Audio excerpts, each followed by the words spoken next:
దివాళీ దీపాన్ని సామ్రాణి ధూపాన్ని నీ కళలో నా అక్కలు పెంచే రూపాన్ని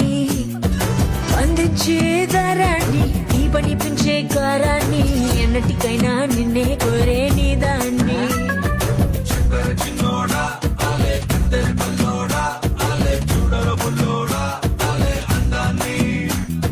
పూరించే నిషాని ఊపిరిపోసే విషాన్ని నెత్తురులోతుకు హత్తుకుపోయిన స్నేహాన్ని అద్దరు పూసిన బాణాన్ని అల్లాడిస్తా ప్రాణాన్ని అల్లుకుపోరా కముడు రసిన గ్రంథాన్ని